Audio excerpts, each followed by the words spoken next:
Okay dear friends, ഏവർക്കും നമ്മുടെ ക്ലാസ്സിലേക്ക് സ്വാഗതം.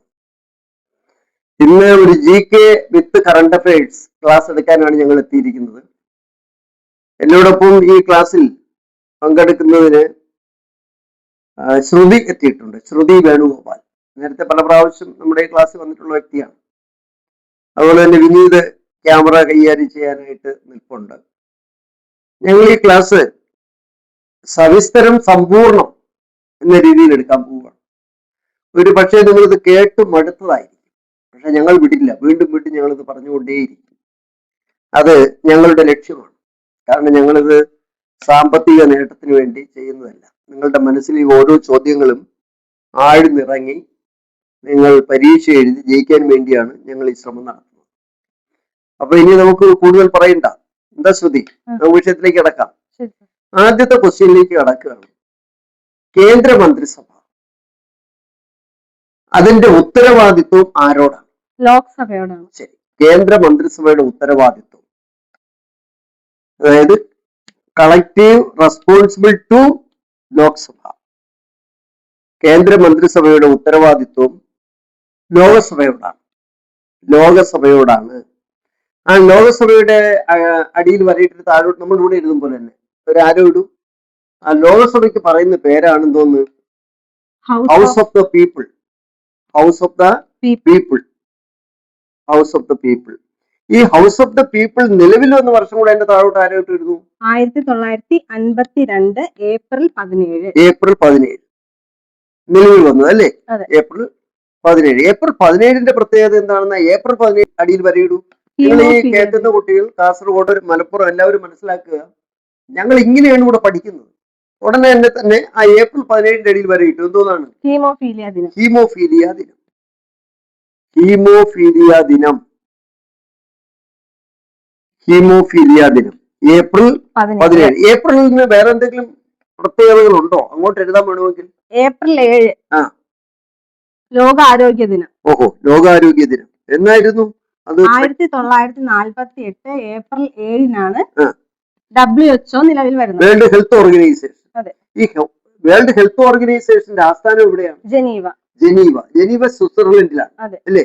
ശരി. ഇത് ഏപ്രിൽ 7, 2026 തീമാണ് together for health stand with science. ശരി, very fine. Together for health stand with science. Stand with science, ശാസ്ത്രം. Science, stand with science. ശരി, ഈ ബോർഡിൽ കിടക്കുന്ന എല്ലാം കൂടെ ഒന്നുകൂടെ ഒന്ന് പറയാമോ? അപ്പൊ കേന്ദ്ര മന്ത്രിസഭയുടെ ഉത്തരവാദിത്തം, കളക്റ്റീവ് റെസ്പോൺസിബിലിറ്റി വരുന്നത് ലോക്സഭയോടാണ്. കേന്ദ്ര മന്ത്രിസഭയുടെ ഉത്തരവാദിത്തം, കളക്റ്റീവ് റെസ്പോൺസിബിലിറ്റി വരുന്നത് ലോക്സഭയോടാണ്. ലോക്സഭയോട് കളക്റ്റീവ് റെസ്പോൺസിബിലിറ്റി പറയുന്ന ആർട്ടിക്കിൾ ആണ് ആർട്ടിക്കിൾ 75. ആർട്ടിക്കിൾ 75 വളരെ പ്രധാനപ്പെട്ടതാണ്. ആർട്ടിക്കിൾ 75. മന്ത്രിസഭയുടെ കൂട്ടുത്തരവാദിത്തം കടമെടുത്തിരിക്കുന്നത് ബ്രിട്ടനിൽ നിന്നാണ്. ബ്രിട്ടൻ അല്ലെങ്കിൽ UK നിന്നാണ് മന്ത്രിസഭയുടെ കൂട്ടുത്തരവാദിത്തം. കളക്റ്റീവ് റെസ്പോൺസിബിലിറ്റി അല്ലേ? ആർട്ടിക്കിൾ 75. ശരി, അടുത്ത. ഇനി ലോക്സഭ വരുന്നത് 1952 ഏപ്രിൽ 17-നാണ്. അതെ, 1952 ഏപ്രിൽ 17-നാണ് ലോക്സഭ നിലവിൽ വരുന്നത്. എന്നാൽ വന്ന സമയത്ത് അതിന്റെ പേര് ഹൗസ് ഓഫ് ദ പീപ്പിൾ എന്നായിരുന്നു. അത് ലോക്സഭയാകുന്നത് 1954. അപ്പൊ 1952 ഏപ്രിൽ 17-ന് ഹൗസ് ഓഫ് ദ പീപ്പിൾ വരുന്നു. അത് 1954 ലോക്സഭയാകുന്നു. 1952 ഏപ്രിൽ 17. ഈ ഏപ്രിൽ 17 ഹീമോഫീലിയ ദിനം. രാജകീയ രോഗം എന്നറിയപ്പെടുന്ന രോഗമാണ് ഹീമോഫീലിയ. ഇനി അതുപോലെ ഏപ്രിൽ 7 കുറിച്ച് പ്രത്യേകത നമ്മൾ പറഞ്ഞത്. ഏപ്രിൽ 7 ലോക ആരോഗ്യ ദിനമാണ്. ഏപ്രിൽ 7 1948 ഏപ്രിൽ 7-നാണ് WHO വേൾഡ് ഹെൽത്ത് ഓർഗനൈസേഷൻ നിലവിൽ വരുന്നത്. ആസ്ഥാനം ജനീവ, സ്വിറ്റ്സർലാൻഡ്. 2026 ഏപ്രിൽ 7ന്റെ തീമാണ് together for health stand with science. Together for health stand with science. April 7 ലോക ആരോഗ്യ ദിനം. ഏപ്രിൽ 17 ഹീമോഫീലിയ ദിനം. ഇനി ഏപ്രിൽ 19 കരൾ ദിനം. ഏപ്രിൽ 19 കരൾ ദിനം. ഏപ്രിൽ 25 മലേറിയ ദിനം. ഏപ്രിൽ 25 ചോദിച്ച ക്വസ്റ്റ്യനാണ്. ഏപ്രിൽ 25 മലേറിയ ദിനം. ഏപ്രിൽ 19 കരൾ ദിനം. ഏപ്രിൽ 25 മലേറിയ ദിനം. അതുപോലെ ഏപ്രിൽ 22 ഭൗമദിനം. ലോക ഭൗമദിനം. ഏപ്രിൽ 22 ലോക ഭൗമ ദിനം. ശരി. അപ്പൊ ഞാന് വളരെ സന്തോഷത്തോടുകൂടെ നിൽക്കുകയാണ്. കാരണം എനിക്ക് കുറച്ച് സംസാരിച്ചാൽ മതി. ഈ കാര്യങ്ങളെല്ലാം മണിമണിയായിട്ട് പറയാൻ നമ്മുടെ സ്ഥാപനത്തിലെ പഠിതാക്കൾ, സ്ഥാപനത്തിലെ പഠിതാവായി വന്ന അധ്യാപകരായവർ സജീവമായിട്ടുള്ള സ്ഥിതിക്ക് ഞാൻ കുറച്ചു നേരം ഇവിടെ നിശബ്ദമായി നിൽക്കാം. ചെരുമകടുത്ത ഭാഗത്തേക്ക് അടക്കാം. ശരി. അങ്ങനെയാണെങ്കിൽ ഇതിന്റെ കൂടെ ഒന്ന് രണ്ട് ജനറൽ ക്വസ്റ്റ്യൻ ഞാൻ ചോദിക്കട്ടോ? ശരി. ലോകസഭയിൽ ഇപ്പോൾ എത്ര പേരാ ഉള്ളത്? 543. 543 പേരുണ്ട്. അതിൽ 20 പേര് കേരളത്തിൽ 20 പേര് കേരളത്തിൽ നിന്നാണ്. ലോക്സഭയിൽ ഏറ്റവും കൂടുതൽ സീറ്റുള്ളത് ഇവിടെ നിന്നാണ്? ഉത്തർപ്രദേശിൽ നിന്നാണ്. ഉത്തർപ്രദേശ് 80 സീറ്റ്. 80 സീറ്റ്. എന്നാൽ യു പിയിലെ രാജ്യസഭാ സീറ്റ് എന്ന് പറയുന്നത് 31. അപ്പൊ കേരളത്തിലെ രാജ്യസഭാ സീറ്റോ? 9. രാജ്യസഭയിലേക്ക് ആരാണ് തെരഞ്ഞെടുക്കുന്നത്? രാജ്യസഭയിലേക്ക് തെരഞ്ഞെടുക്കുന്നത് നമ്മുടെ എം എൽ എമാരാണ്. രാജ്യസഭയുടെ കാലാവധി എത്രയാണ്? കാലാവധി ഒരു മെമ്പറിനാണെങ്കിൽ 6 വർഷം. രാജ്യസഭയ്ക്ക് കാലാവധി ഇല്ല, മെമ്പറിന് 6 വർഷം. ലോകസഭയുടെ കാലാവധി 5 വർഷം. ഇത് എത്രാം ലോകസഭയാണ്? 18ാം ലോകസഭ. 18ാം ലോകസഭയാണ്.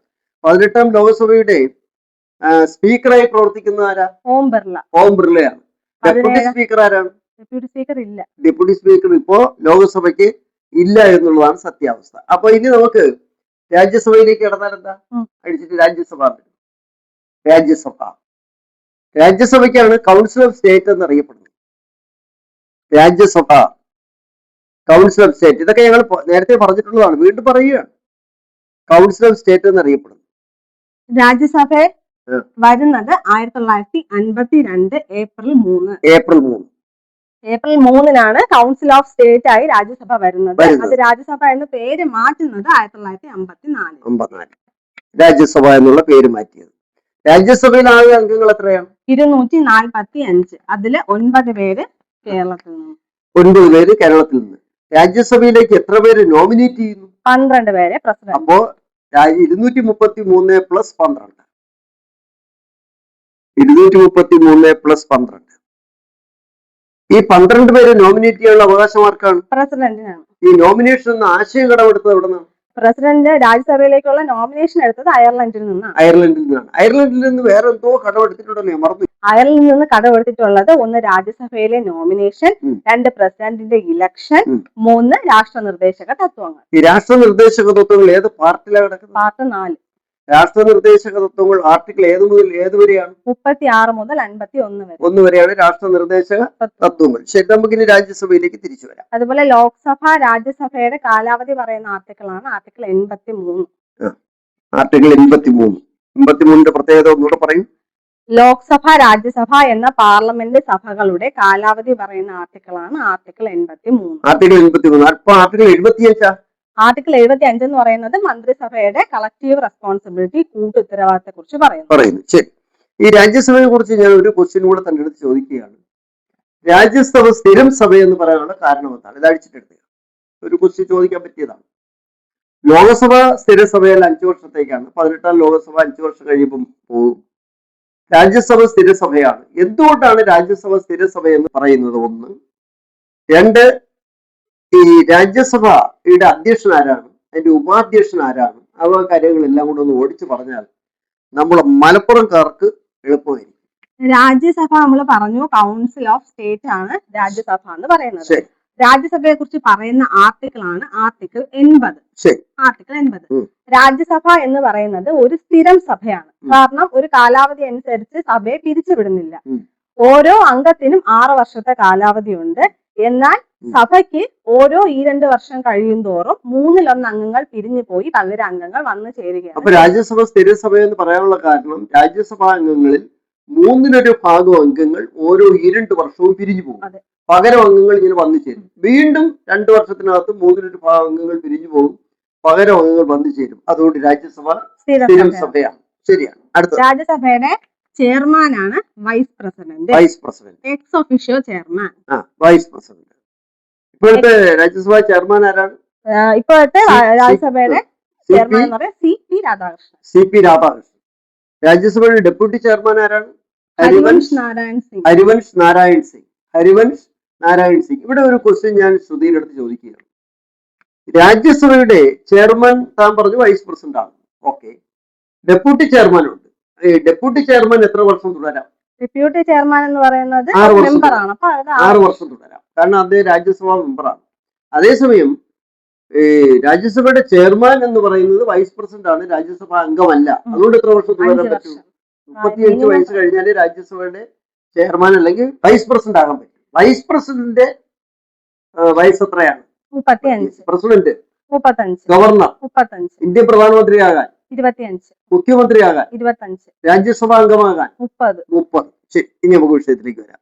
അപ്പൊ ആർട്ടിക്കിൾ 79 പാർലമെന്റ് ആണോ? അതെ, article 79 parliament. Article 80 Rajya Sabha. 81 Lok Sabha. 81 Lok Sabha.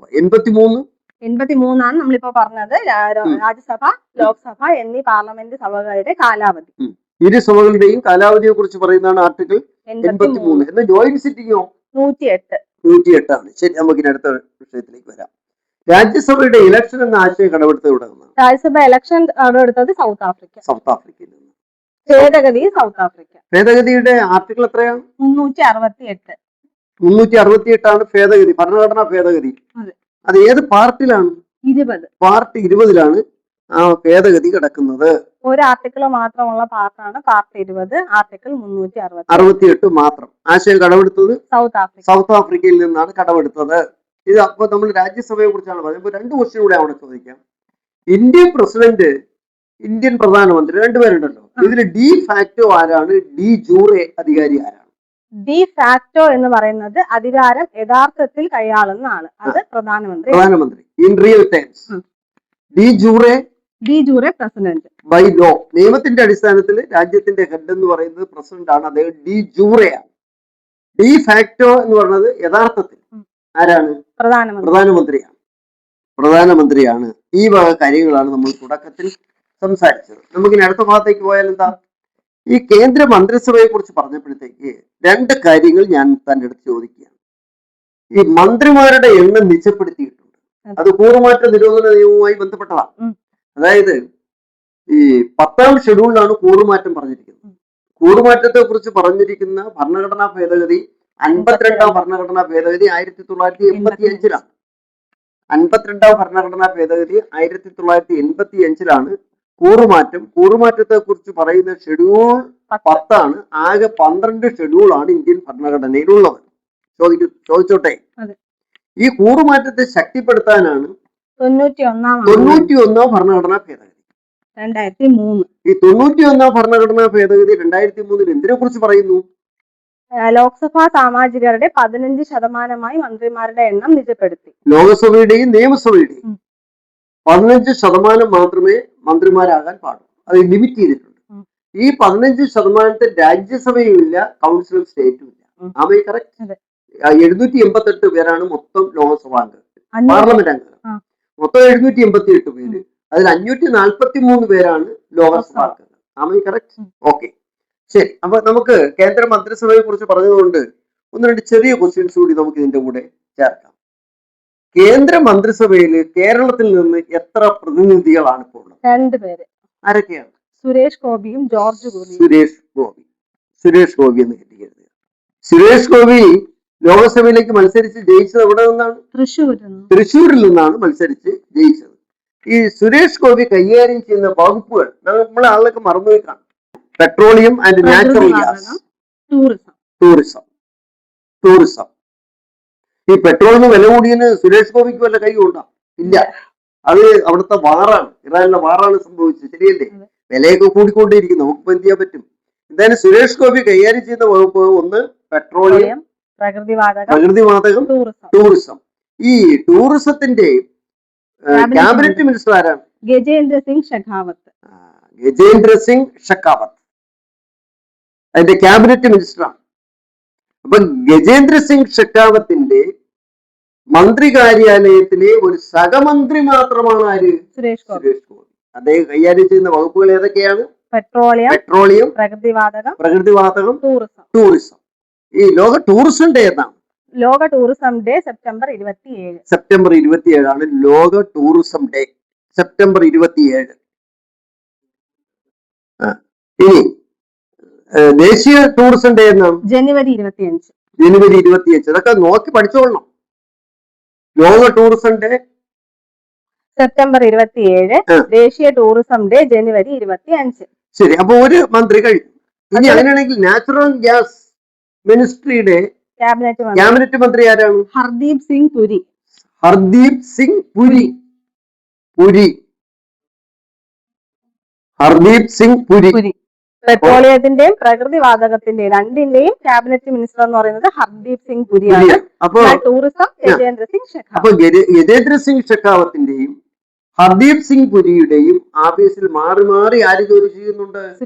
Suresh Gopi ജോലി ചെയ്യുന്നുണ്ട്. അത് ക്യാബിനറ്റ് മന്ത്രി സഹമന്ത്രിയാണെന്ന് മനസ്സിലാക്കി വെക്കേണ്ടതുണ്ട്. അടുത്ത ക്വസ്റ്റ്യനിലേക്ക് നമുക്ക് വന്നാൽ അടുത്തത് George കുര്യനാണ്.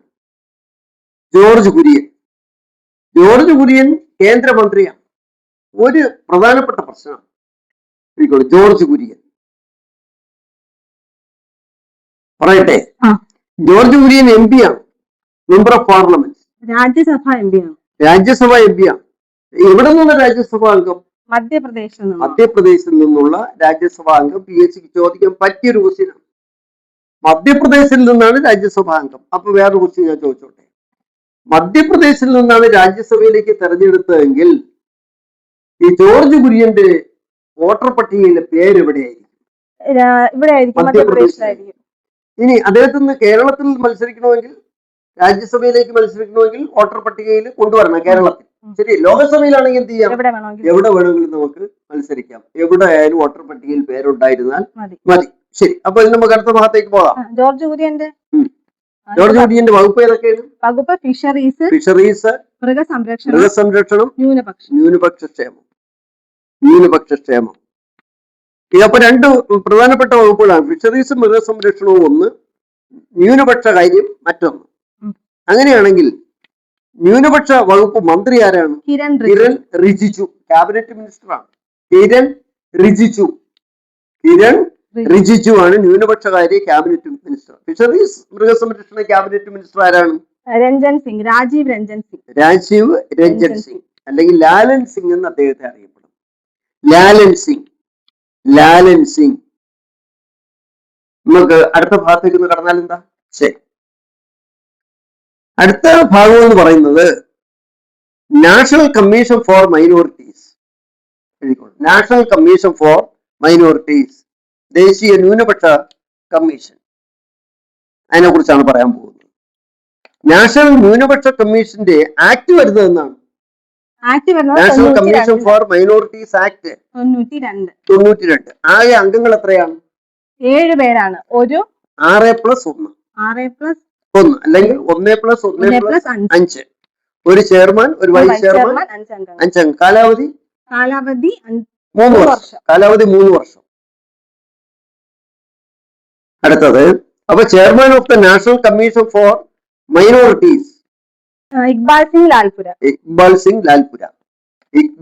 Lalpura. Very very important. Iqbal Singh Lalpura.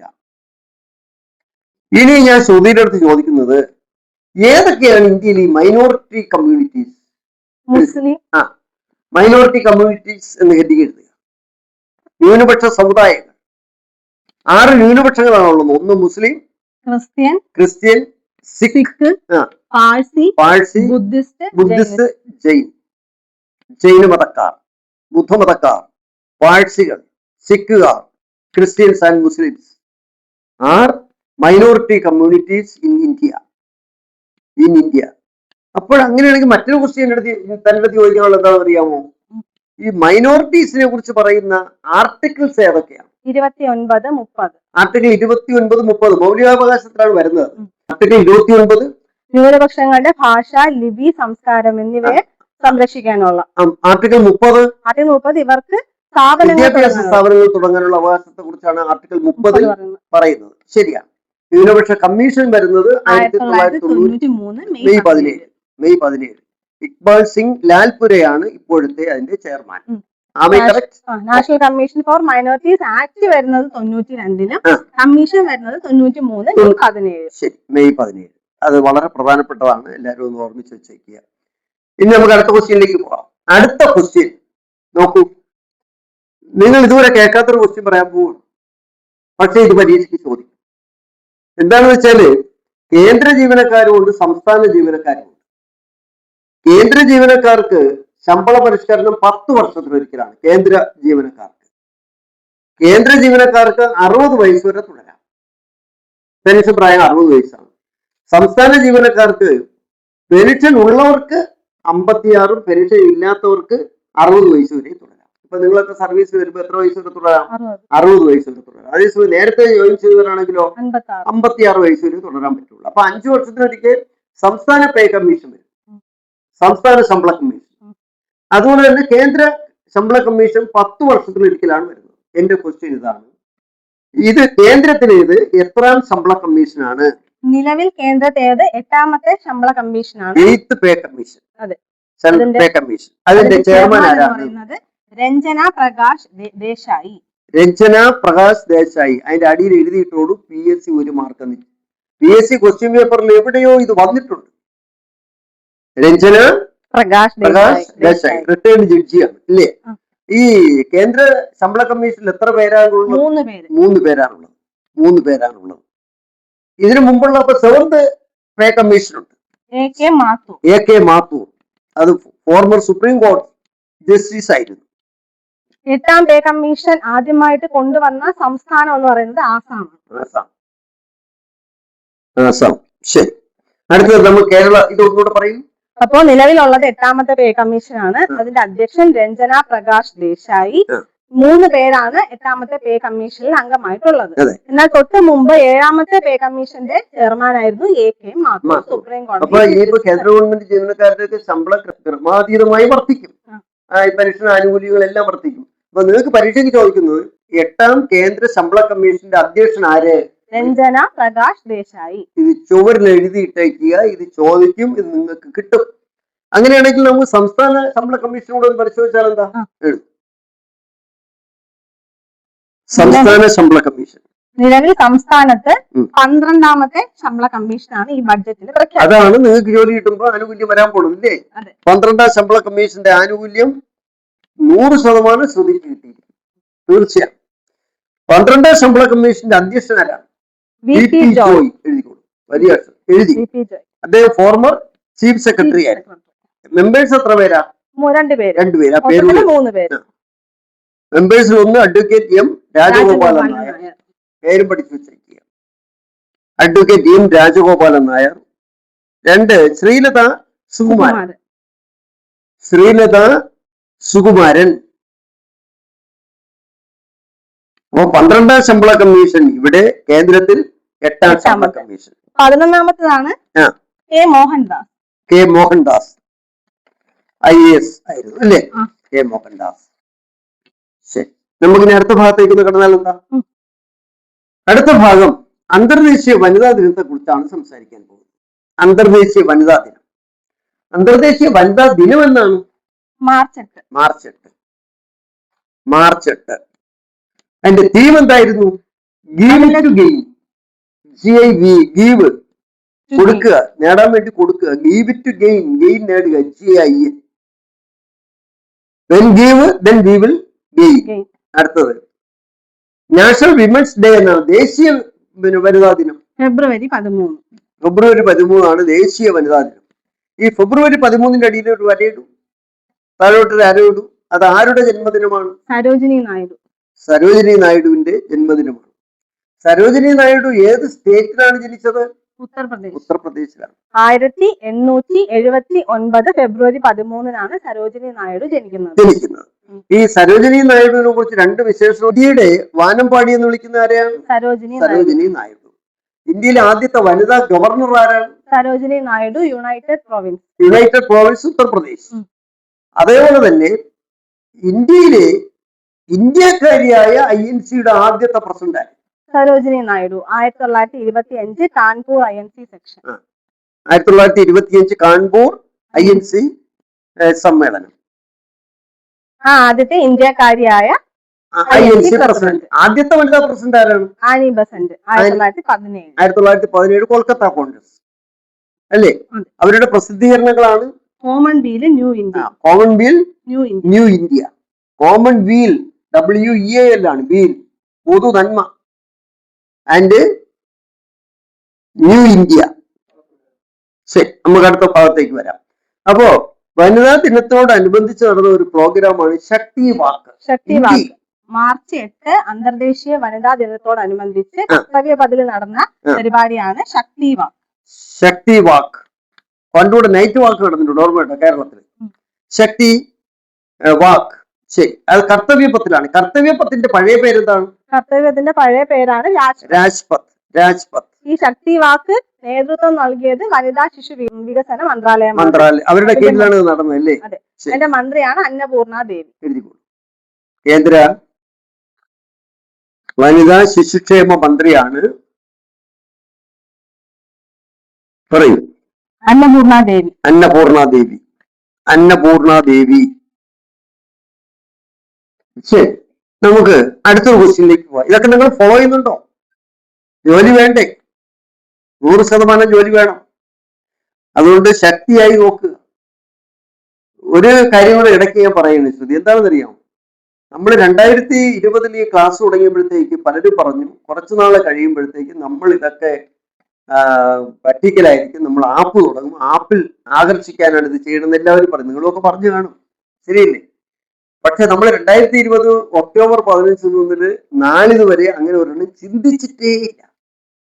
മനസ്സിലായല്ലോ? അതേസമയം എന്റെ സഹപ്രവർത്തകരായ അധ്യാപകർ എത്രയോ സ്ഥാപനങ്ങളുടെ ബനിയനിട്ടുകൊണ്ടാണ് പഠിപ്പിക്കുന്നത്. ഒരു ബനിയനിട്ടു, അവരുടെ നിന്ന് പൈസ വാങ്ങിച്ചു, ഊരി വെച്ചു, അതിനേക്കാളും പൈസയ്ക്ക് അടുത്തടുത്ത് പോയി. വ്യക്തിത്വമില്ലാത്തവർ അവര് ഇങ്ങനെ ചാടിച്ചാടി നടക്കുകയാണ്. കുട്ടികളെയൊക്കെ ആകർഷിച്ച് ആപ്പി കയറ്റും, എന്നിട്ട് അവിടെ പൈസ ഉണ്ടായി കൊടുത്തിട്ട് അവിടെ നിന്ന് വേറൊരിടത്ത് ചാടും. അപ്പൊ യഥാർത്ഥത്തില് ഈ തൊഴിലില്ലാത്ത കുട്ടികളുടെ രക്തം ഊറ്റി കുടിക്കുന്നവരാണ്. അത് തെളിച്ച് തെറ്റാണ്. വിദ്യാഭ്യാസമുള്ളവർ ഒരിക്കലും അങ്ങനെ ചെയ്യാൻ പാടില്ല. എന്നിട്ട് അവസാനം സ്വന്തം ചാനലോട് എല്ലാ ചാനലും ചാടി ചാടി ചാടി long jump, high jump, long jump, high jump, ചാടി ചാടി എല്ലാം. ഇവരെയൊക്കെ വീട്ടിൽ 250 ബനിയൻ കാണും, പല സംഘടനകളുടെ പേരെഴുതിയത്.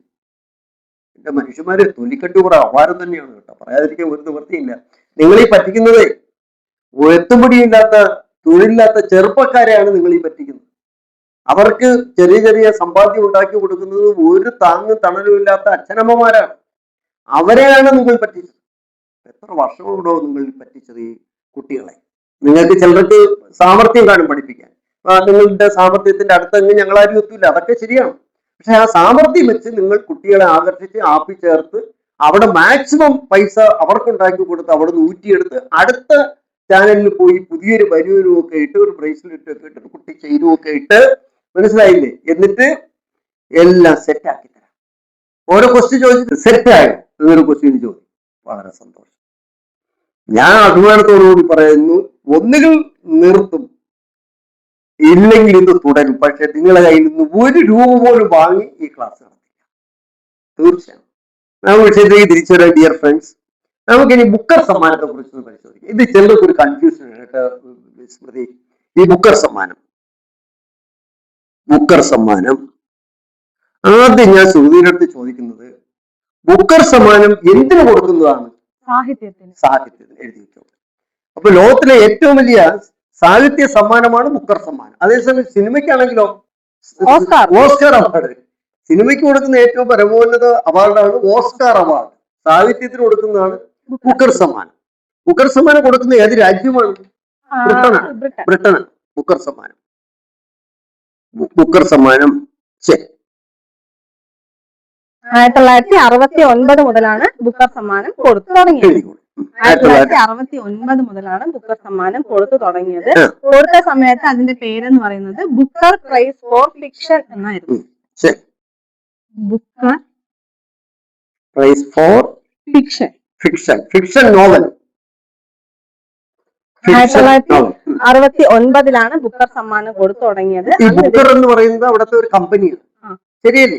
അത് ഫുഡ് പ്രോസസ്സിംഗ് നടത്തുന്ന ഭയങ്കര ലാഭം ഉണ്ടാക്കുന്ന ഒരു കമ്പനിയാണ്. ആ ലാഭത്തിന്റെ ഒരു വിഹിതം ഉപയോഗിച്ചിട്ടാണ് ഈ 50,000 പൗണ്ട് കൊടുക്കുന്നത്.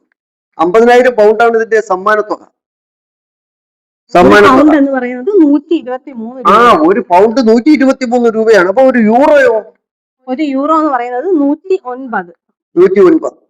ഒരു ഡോളറോ? ഒരു ഡോളർ 93 രൂപയാണ്. ഒരു ഡോളർ കൊണ്ട് കൊടുത്താൽ നമുക്ക് എത്ര രൂപ കിട്ടും? 93 രൂപ കിട്ടും. 93 രൂപ കിട്ടും. ശരി, ഇനി നമുക്ക് വിഷയത്തിലേക്ക് വരാം. അപ്പൊ 1969 രൂപീകരിച്ച സമയത്ത് അതിന്റെ പേര് ബുക്കർ പ്രൈസ് ഫോർ ഫിക്ഷൻ എന്നായിരുന്നു. 2001 വരെ അതേ പേര് തന്നെയാണ് ഉപയോഗിച്ചത്.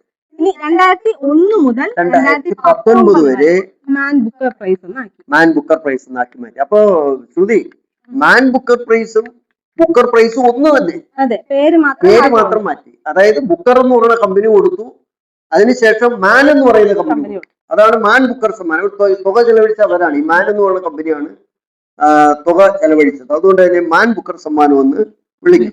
2019 ശേഷം അതിന് ബുക്കർ സമ്മാനം എന്ന് വീണ്ടും പേര് മാറ്റി. ശരി, ഇനിയാണ് ക്വസ്റ്റ്യൻ. ഇനിയാണ് ശ്രുതിയുടെ അടുത്തൊരു ക്വസ്റ്റ്യൻ ചോദിക്കാൻ പോകുന്നത്.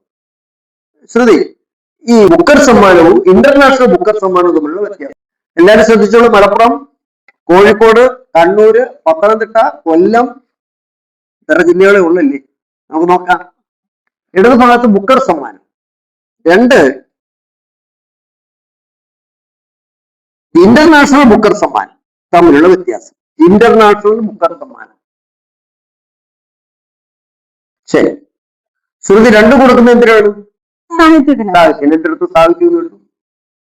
സാഹിത്യത്തിന് തന്നെയാണ് കൊടുക്കുന്നത്. സാഹിത്യം. ഇനി ബുക്കർ സമ്മാനം കൊടുത്തു തുടങ്ങിയ വർഷം അവിടെ എഴുതും 1969. ഇവിടെ എഴുതൂ 2005. 1969 ബ്രാക്കറ്റിൽ മാൻ ബുക്കറിന്റെ ഡേറ്റ് കൂടെ ഒന്ന് എഴുതൂ. അതിന്റെ സമ്മാനം കൊടുത്തു തുടങ്ങിയത് 2001 മുതൽ 2019 വരെ. മാൻ എന്നുള്ള എഴുതുള്ളൂ. മാൻ ബുക്കർ സമ്മാനം ഇപ്പൊ ഇല്ല. ശരി, ഇനി ബുക്കർ സമ്മാനം കൊടുക്കുന്നത് ഏത് വിഭാഗം കൃതികൾക്കാണ്? ഒന്നാമത്തെ ക്വസ്റ്റ്യൻ. ബുക്കർ സമ്മാനത്തിന് വിധേയമാകുന്ന പുസ്തകം എവിടെ പ്രസിദ്ധീകരിക്കണം? ഇതാണ് പ്രധാനപ്പെട്ട ക്വസ്റ്റ്യൻ. പറഞ്ഞു. ബുക്കർ സമ്മാനം കൊടുക്കുന്നത് സാഹിത്യത്തിനാണ് നമ്മൾ പറഞ്ഞത്. 2014 വരെ കോമൺവെൽത്ത് രാജ്യങ്ങളിലും ഇംഗ്ലണ്ടിലും പബ്ലിഷ് ചെയ്യുന്ന ഇംഗ്ലീഷ് പുസ്തകങ്ങൾക്ക് മാത്രമാണ്, അല്ലെങ്കിൽ ഇംഗ്ലീഷ് ഫിക്ഷനുകൾക്ക് മാത്രമാണ് ബുക്കർ സമ്മാനം കൊടുത്തുകൊണ്ടിരുന്നത്. ഇപ്പോൾ നിലവിൽ 2014 മുതൽ ലോകത്ത് എവിടെയും എഴുതുന്ന ഇംഗ്ലീഷ് പുസ്തകങ്ങൾ ഇംഗ്ലീഷിൽ എഴുതണം. കൂടാതെ UK-യിലോ അയർലൻഡിലോ പബ്ലിഷിംഗ് ചെയ്തിരിക്കും. ഇംഗ്ലീഷ് പുസ്തകത്തിന് മാത്രം. അത് ഇംഗ്ലീഷ് ഒറിജിനലായിട്ട് ഇംഗ്ലീഷിൽ തന്നെ എഴുതണം. വിവർത്തനമൊന്നും പറ്റില്ല. Originally written in English and published in UK or Ireland.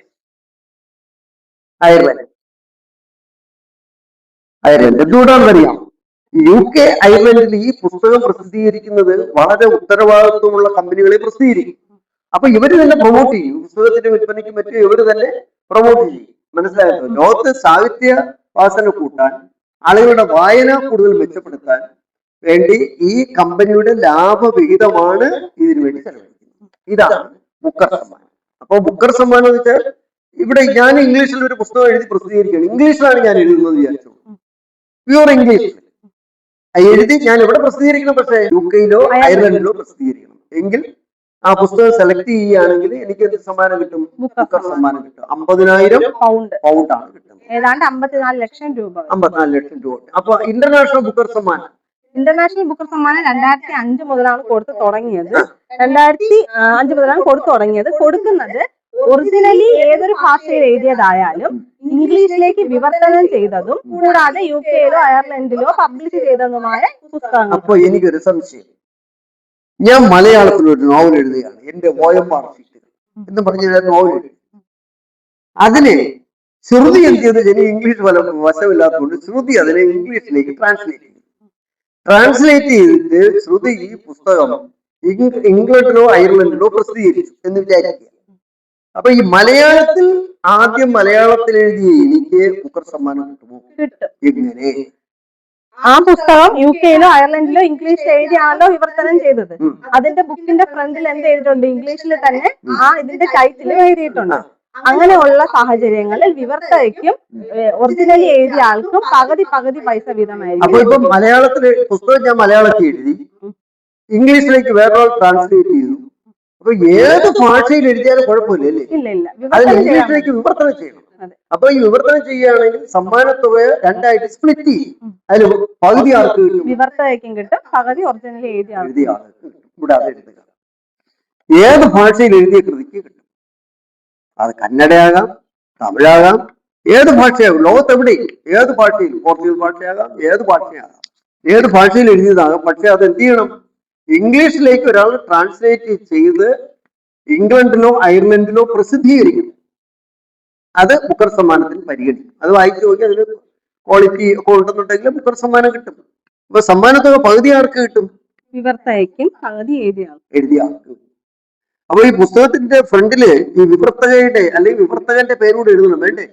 വേണം, എന്നാലേ കിട്ടുള്ളൂ. ആരാണ് ഈ പുസ്തകം എഴുതിയത്, അയാളുടെ പേര്, പുസ്തകം ട്രാൻസ്ലേറ്റ് ചെയ്ത ആളുടെ പേര്. ഇത് സെലക്ട് ചെയ്യുകയാണെങ്കിൽ ഈ തുക ഈക്വൽ ആയിട്ട് വീതിക്കും. എന്തിനാണ് ഇങ്ങനെ ഒരു സമ്മാനം വെച്ചതെന്ന് അറിയാൻ ശ്രുതി? എന്തിനാണെന്ന് വെച്ചാല് ലോകത്തിന്റെ വിവിധ ഭാഷകളിലുള്ള ഗംഭീരങ്ങളായ പുസ്തകങ്ങൾ ഇംഗ്ലീഷ് ഭാഷയിലേക്ക് വരണം. ലോകത്തുള്ള ആളുകളെല്ലാം ഇത് വായിക്കണം. അതിനൊരു പ്രോത്സാഹനം കൊടുക്കാനാണ് ഈ ഇന്റർനാഷണൽ ബുക്കർ സമ്മാനം ഏർപ്പെടുത്തിയത്. ഓക്കെ, ശരി, നമുക്കിനി അടുത്ത ഭാഗത്തേക്ക് വരാം. അപ്പൊ അങ്ങനെയാണെങ്കിൽ നമുക്കൊരു കാര്യം ചെയ്താലും ഇന്ത്യയും ബുക്കർ സമ്മാനവും നമുക്കൊന്ന് നോക്കണം. രണ്ട്, ഈ ബുക്കർ സമ്മാനം അവസാനമായി കിട്ടിയത് ആർക്കാണ്? മാൻ ബുക്കർ സമ്മാനം ഇന്ത്യയിൽ എത്ര പേർക്ക് കിട്ടിയിട്ടുണ്ട്? അല്ല, ബുക്കർ സമ്മാനം ഇന്ത്യയിൽ എത്ര പേർക്ക് കിട്ടിയിട്ടുണ്ട്? അതുപോലെ തന്നെ ഇന്റർനാഷണൽ ബുക്കർ സമ്മാനം ഇന്ത്യയിൽ എത്ര പേർക്ക് കിട്ടിയിട്ടുണ്ട്? അതൊരു ക്ലാരിറ്റി ഉണ്ടാക്കണം. ഇത് ഒരു IAS ക്വസ്റ്റ്യൻ ആണ്, അല്ലെങ്കിൽ ഒരു KAS ക്വസ്റ്റ്യൻ ആണ്. ലാസ്റ്റ് ഇയർ ക്വസ്റ്റ്യൻ, എല്ലാ ക്വസ്റ്റ്യൻ എല്ലാത്തിനും ചോദിക്കും. ശരി, നമുക്ക് ആദ്യം അങ്ങനെ നോക്കിയാൽ എന്താ? ആദ്യം 2024 ബുക്കർ സമ്മാനം പോലെ തുടങ്ങാം. എന്താ 2024 ബുക്കർ സമ്മാനം ലഭിച്ചത് Samantha Harvey. Samantha Harvey British എഴുത്തുകാരിയാണ്. ബ്രിട്ടീഷ് എഴുത്തുകാരി. അപ്പോ 50,000 പൗണ്ട് മാർക്ക് തന്നെ കിട്ടി. Samantha Harvey. കൃതി ഓർബിറ്റൽ. 2024 സാമന്ത് ഹാർവേ ബ്രിട്ടീഷ് എഴുത്തുകാരിയാണ്. കൃതി ഓർബിറ്റൽ. ശരി. 2025 ഇവരുടെ മറ്റ് കൃതികളാണ് All is Song, The Wilderness, The Western Wind,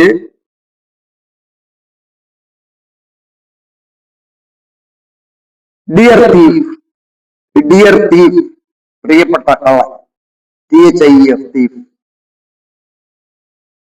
ഇനി നമുക്ക് 2025 ഒന്നുകൂടെ പറയും. അപ്പൊ 2024 ബുക്കർ സമ്മാനം ലഭിച്ചത് സാമന്ത് ഹാർവേ ബ്രിട്ടീഷ് എഴുത്തുകാരി. കൃതി ഓർബിറ്റൽ. മറ്റ് സാമന്ത് ഹാർവേയുടെ പുസ്തകങ്ങളാണ് All is Song, The Wilderness, The Western Wind, Dear Thief. 2025 ലഭിച്ചതാണ് ഡേവിഡ് സലേ. SZALE. കൃതിയുടെ പേര് ഫ്ലഷ്, FLESH, ഫ്ലഷ്, മാംസം. ഇദ്ദേഹം ഒരു ഹംഗേറിയൻ കനേഡിയൻ എഴുത്തുകാരനാണ്. കനേഡിയൻ എഴുത്തുകാരൻ. ശരി, ഇനി ഒരു കാര്യം ചെയ്യാം. അപ്പൊ ബുക്കർ സമ്മാനം 2024-25 വാങ്ങി. ഇനി നമുക്ക് ബുക്കർ സമ്മാനം ഇന്ത്യ ഒന്ന് കരുപ്പിച്ചാൽ ബുക്കർ സമ്മാനം ഇന്ത്യ എന്ന് എഴുതുക. ബുക്കർ സമ്മാനം ഇന്ത്യ, ബുക്കർ സമ്മാനം ഇന്ത്യയിൽ. ശരി, 1971 ആദ്യം കിട്ടിയത്. 1971 VS നൈപോൾ. കൃതി in a free state.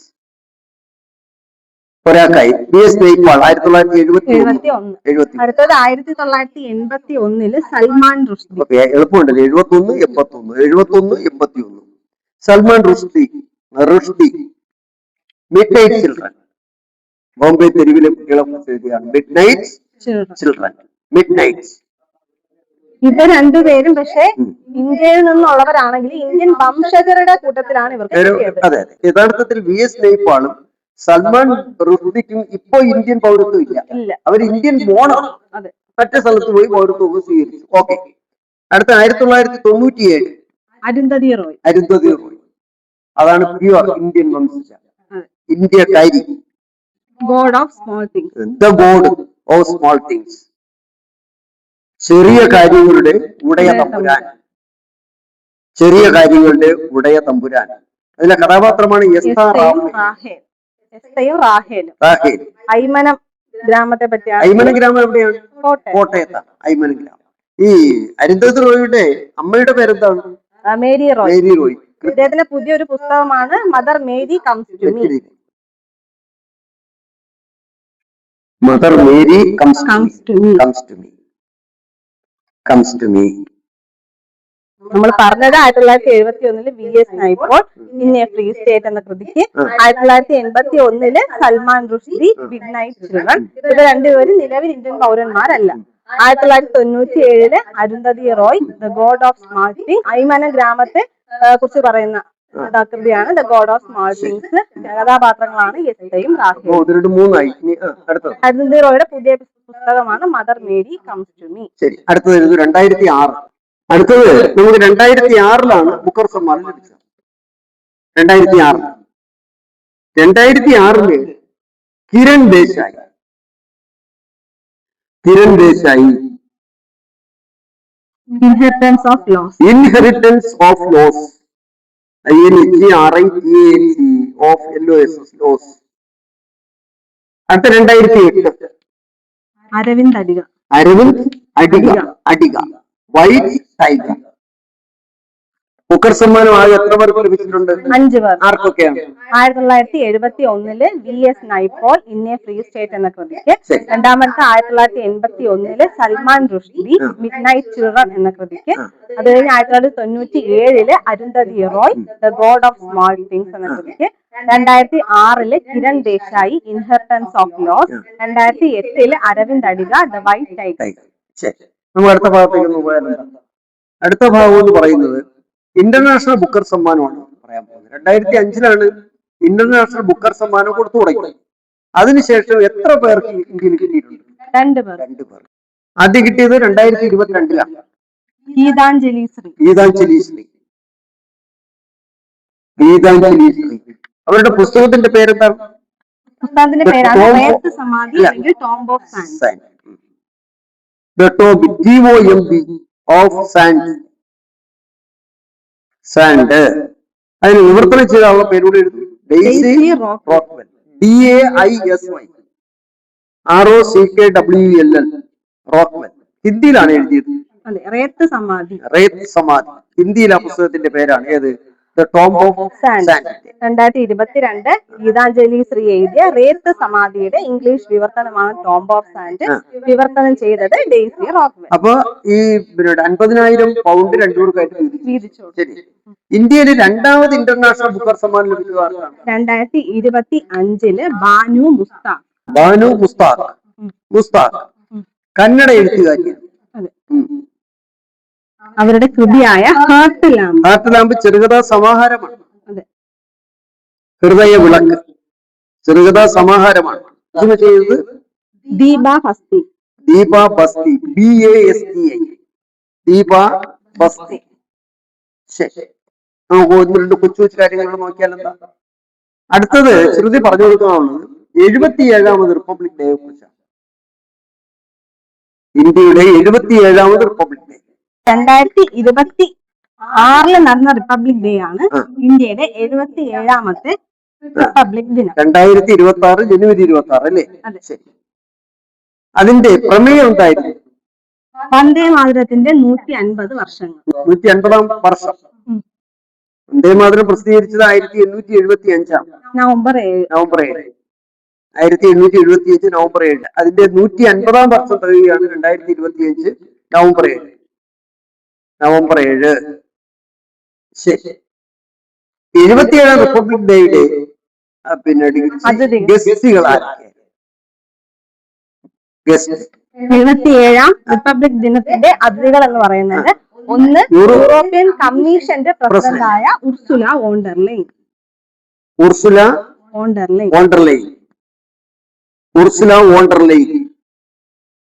European കമ്മീഷന്റെ പ്രസിഡന്റ് മുഖ്യാതിഥി ഉർസുല വോണ്ടർലൈൻ. അടുത്തത് രണ്ടാമത്തത് യൂറോപ്യൻ കൗൺസിലിന്റെ പ്രസിഡന്റ് അന്റോണിയോ കോസ്റ്റ. 2025 ജനുവരി 26 ആഘോഷിച്ച 76ാം റിപ്പബ്ലിക് ദിനത്തിന്റെ മുഖ്യാതിഥി 76 റിപ്പബ്ലിക് ദിനത്തിന്റെ മുഖ്യ അതിഥി എന്ന് പറയുന്നത് പ്രഭാവോ സുബിയാന്തോ, ഇന്തോനേഷ്യയിലെ പ്രസിഡന്റ് ആയിരുന്നു. പ്രസിഡന്റ് അല്ല, ഇപ്പോഴും പ്രസിഡന്റ് തന്നെയാണ്. ഇനി എന്താണ് നമുക്ക് പറയാനുള്ളത് 77 റിപ്പബ്ലിക് ഡേയെ കുറിച്ച്? 77 റിപ്പബ്ലിക് ദിനത്തിന്റെ പ്രധാന തീം എന്ന് നമ്മൾ പറഞ്ഞു വന്ദേ മാതരത്തിന്റെ 150ാം വാർഷികം. വന്ദേ മാതരം അംഗീകരിക്കുന്നത് 1950 ജനുവരി 24 ജനഗണമന അംഗീകരിച്ചതെന്നാണ് 1950 ജനുവരി 24. ഭരണഘടനാ നിർമ്മാണ സമിതിയിലെ അംഗങ്ങൾ ഒപ്പിട്ടതെന്നാണ്? ഒപ്പിട്ടത് 1950 ജനുവരി 24. 284 പേരാണ് ഒപ്പിട്ടത്. 284 പേര് ഒപ്പിട്ടു. ശരി. അപ്പൊ വന്ദേ മാതരം എഴുതിയത് നമ്മൾ പറഞ്ഞു 1875 നവംബർ 7-നാണ്. എന്നാൽ അത് പ്രസിദ്ധീകരിക്കുന്നത് 1882 ആനന്ദ മഠത്തിലാണ്. അത് രണ്ട് കാര്യങ്ങൾ കുട്ടികൾ മനസ്സിലാക്കണം. വന്ദേ മാതരം ആദ്യം ഒരു കവിതയാണ്. അത് സംസ്കൃതത്തിൽ എഴുതി 1875 പ്രസിദ്ധീകരിച്ചു. 1882 ബങ്കിംചന്ദ്ര ചാറ്റർജി ആനന്ദമഠം എന്ന നോവൽ എഴുതിയപ്പോ ഈ സംസ്കൃതത്തിൽ എഴുതിയത് ബംഗാളി ഭാഷയിലാക്കി ആനന്ദമഠത്തിനകത്ത് ചേർത്തു. അത് ഭവാനന്ദൻ പാടുന്നതാണ് ആനന്ദമഠത്തിലെ വന്ദേ മാതരം. അത് എന്റെ സുഹൃത്തുക്കളൊന്ന് മനസ്സിലാക്കി വെക്കേണ്ടതുണ്ട്. അപ്പൊ വന്ദേ മാതരം ഏത് ഭാഷയിൽ എഴുതിയതെന്ന് കേട്ടാൽ ബംഗാളി ഭാഷയിൽ തന്നെ പറയാം. ബങ്കിംചന്ദ്ര ചാറ്റർജിയുടെ ആദ്യ നോവൽ ഏതാണ്? ദുർഗേശ നന്ദിനി. ശരി. ഇനി the Vande Mataram the biography of a song എന്ന കൃതി എഴുതിയത് Sabyasachi Bhattacharya. Vande Mataram the biography of a song എഴുതിയത് സഫ്യ സാജി ഭട്ടാചാര്യ.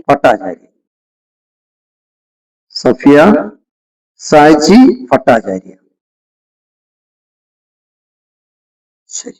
ഇന്ത്യയുടെ നാഷണൽ സോങ് ആണ്, ദേശീയ ഗീതമാണ് വന്ദേ മാതരം. നാഷണൽ ആന്തോ ജനഗണമന. ഈ വന്ദേ മാതരം പാടാൻ ഇപ്പൊ എത്ര സമയം എടുക്കും? നമ്മള് നേരത്തെ പറഞ്ഞത് 65 സെക്കൻഡ് ആണ് 2 ഖണ്ഡിക പാടാൻ. എന്നാൽ വന്ദേ മാതരം ഇപ്പൊ മൊത്തത്തിൽ 6 ഖണ്ഡികയാണുള്ളത്. അത് മൊത്തം പാടാൻ 3 മിനിറ്റ് 10 സെക്കൻഡ് അല്ലെങ്കിൽ 190 സെക്കൻഡ്. അതെ, 190 സെക്കൻഡ്. 77 റിപ്പബ്ലിക് ദിനത്തോടനുബന്ധിച്ച് ഡൽഹിയിൽ നടന്ന പരേഡിൽ പല സ്റ്റേറ്റുകളിലും ടാബ്ലോ നിശ്ചല ദൃശ്യങ്ങൾ അവതരിപ്പിച്ചു. അത് ഏതൊക്കെയാണെന്ന് പറയാമോ? എനിക്ക് സമ്മാനം കിട്ടിയത് അതിൽ ഒന്നാം സമ്മാനം ലഭിച്ചത് മഹാരാഷ്ട്രക്കാണ്. മഹാരാഷ്ട്രക്ക് ലഭിച്ചത് ഗണേശോത്സവം എന്ന ടാബ്ലോയ്ക്കാണ്. ഗണേശോത്സവം. ഒന്നാമത്തത് മഹാരാഷ്ട്ര ഗണേശോത്സവം എന്ന ടാബ്ലോയ്ക്കാണ്. ഈ സ്വാതന്ത്ര്യ സമരകാലത്ത് മഹാരാഷ്ട്രയിൽ ഗണേശോത്സവം സംഘടിപ്പിച്ച് ജനങ്ങളെ ആകർഷിച്ചതാരാണ്? ബാലഗംഗാധര തിലക്. സ്വാതന്ത്ര്യന്റെ ജന്മാവകാശം എന്ന് പറഞ്ഞതാരാണ്? ബാലഗംഗാധര തിലക്. രണ്ടാമത് ലഭിച്ചത് ജമ്മു കാശ്മീർ. രണ്ടാം സമ്മാനം ലഭിച്ചത്. അതെ, രണ്ടാം സ്ഥാനം ലഭിച്ചത് ജമ്മു കാശ്മീരിനാണ്. അവരുടെ ടാബ്ലോ എന്ന് പറയുന്നത് കരകൗശലവും നാടോടി നൃത്തവും. Handicrafts and folk dances. ശരി. മൂന്നാം സ്ഥാനം ലഭിച്ചത് നമ്മുടെ കേരളത്തിലാണ്. ഏതാണ് ടാബ്ലോയ്ക്ക് മൂന്നാം സ്ഥാനം? കേരളമാണ്. കേരളത്തിന്റെ ഡിജിറ്റൽ സാക്ഷരതയും വാട്ടർ മെട്രോയും. പരീക്ഷയ്ക്ക് ചോദിക്കാൻ ബെസ്റ്റ് ക്വസ്റ്റ്യനാണ്. മികച്ച ടാബ്ലോകൾ മഹാരാഷ്ട്ര, ജമ്മു കാശ്മീർ, കേരളം. കേരളത്തിന്റെ വിഷയം ഡിജിറ്റൽ സാക്ഷരതയും വാട്ടർ മെട്രോയുമായിരുന്നെന്ന് മനസ്സിലാക്കി വെക്കേണ്ടതുണ്ട്. ശരി, ഈ ക്ലാസ് ഞങ്ങളോട് അവസാനിപ്പിക്കുകയാണ്. ഈ ക്ലാസിനെ കുറിച്ചുള്ള സവിസ്തരമായ വിശകലനവും അഭിപ്രായവും നിങ്ങൾ രേഖപ്പെടുത്തണമെന്ന് പറഞ്ഞുകൊണ്ട് ഈ ക്ലാസ് കൂടെ അവസാനിപ്പിക്കുന്നു. നന്ദി, നമസ്കാരം.